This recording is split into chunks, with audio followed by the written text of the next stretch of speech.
Sebut saja namaku Yuyun.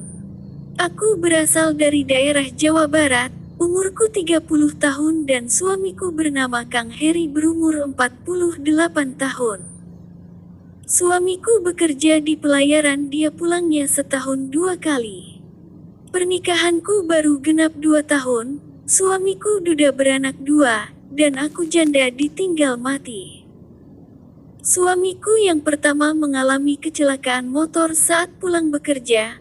Waktu itu pernikahanku belum genap 1 tahun, belum sempat dikaruniai anak. Aku menjanda 2 tahun kemudian aku menikah dengan Kang Heri. Kang Heri orangnya sangat baik, perhatian dan pekerja keras.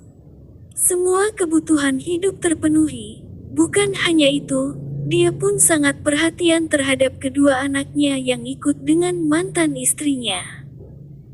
Aku pun bisa memahami, dengan perhatiannya Kang Heri terhadap kedua anaknya, sudah kewajiban sebagai seorang ayah terhadap anak, karena tidak ada yang namanya mantan anak. Aku bersyukur mempunyai suami yang baik dan perhatian. Namun, terus terang aja, aku sering merasa kesepian. Jarang sekali aku telepon dia, paling juga hanya 3 kali dalam 1 bulan karena dia sibuk berlayar.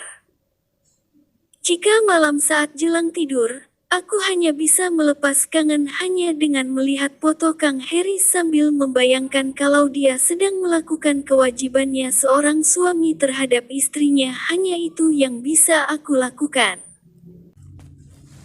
Suatu hari aku kedatangan kakak iparku dan istrinya. Kakaknya Kang Heri bernama Kang Hendi. Dia bekerja di kantor Pemda. Umurnya sekitar 48 tahun, hanya beda 5 tahun dengan umur istrinya.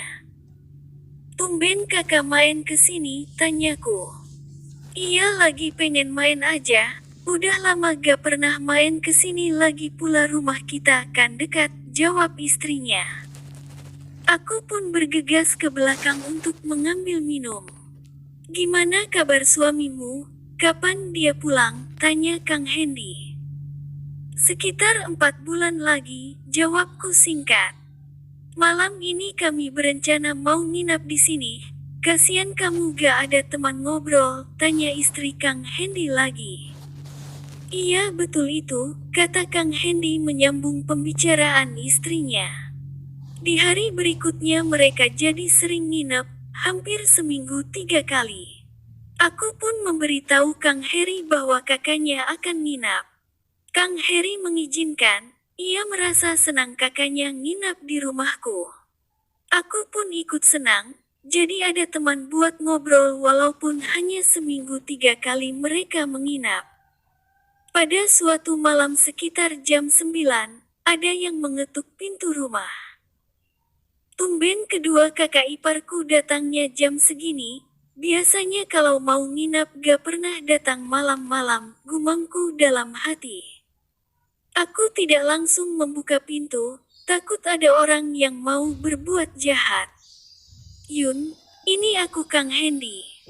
Ternyata Kang Hendi yang mengetuk pintu, aku pun bergegas membukanya. "Loh, Kang, si tetehnya mana? Kok gak ikut?" tanyaku. "Si teteh lagi demam, jadi dia gak bisa kesini. Malam ini biar akang aja sendiri yang nginap," jawab Kang Hendi. "Tapi Kang, kalau cuma akang yang nginap aku jadi risih, gak enak sama tetangga," tanyaku lagi. "Kan tetangga juga udah pada tahu aku ini kakakmu," jawab Kang Hendi enteng. Aku dibuatnya jadi serba salah dengan sikapnya Kang Hendi. Mau aku usir gak enak, tidak aku usir, aku risih. Malam itu pikiranku menjadi gak karuan, akhirnya aku memberanikan diri menyuruhnya pulang secara baik-baik. "Tolong Kang, sebaiknya akang pulang, gimana kalau tetangga tahu?" "Kok kamu mau akang temenin malah ngusir?" jawab Kang Hendi. "Bukan ngusir Kang, aku risih, gak apa malam ini gak ditemanin juga, aku berani kok sendiri," jawabku lagi.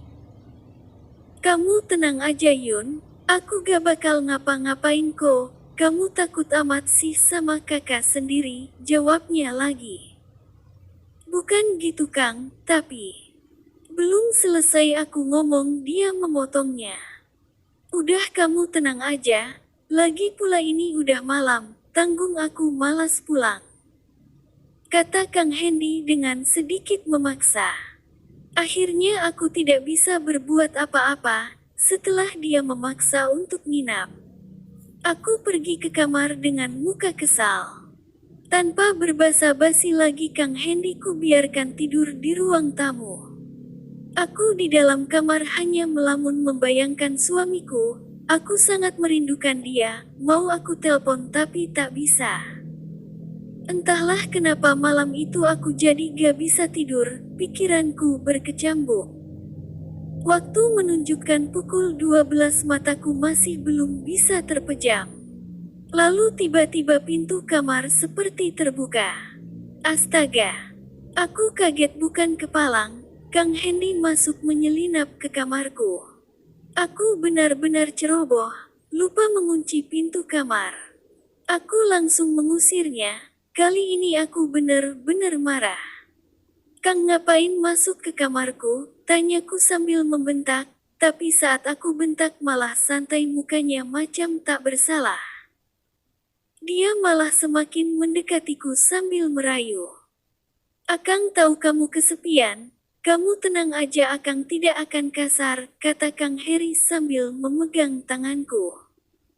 Aku benar-benar muak mendengar rayuannya itu. Rupanya Kang Heri mengetahui aktivitasku di dalam kamar saat aku sedang rindu berat sama suamiku. Kang nyebut Kang, kataku sambil aku mengancamnya akan berteriak. Tapi Kang Hendy malah makin berani, dengan sikapnya yang tetap tenang. Inginnya aku teriak sekencang-kencangnya, tapi mulutku seperti disumbat padahal Kang Hendy tidak sedang menutup mulutku. Aku benar-benar muak dengan kata-kata manisnya Kang Hendy. Anehnya aku bisa termakan dengan gombalannya itu. Rayuan mautnya Kang Hendy membuat aku tak berdaya. Aku menjerit, namun aku sudah tidak bisa berontak. Aku hanya bisa pasrah dengan keadaan ini.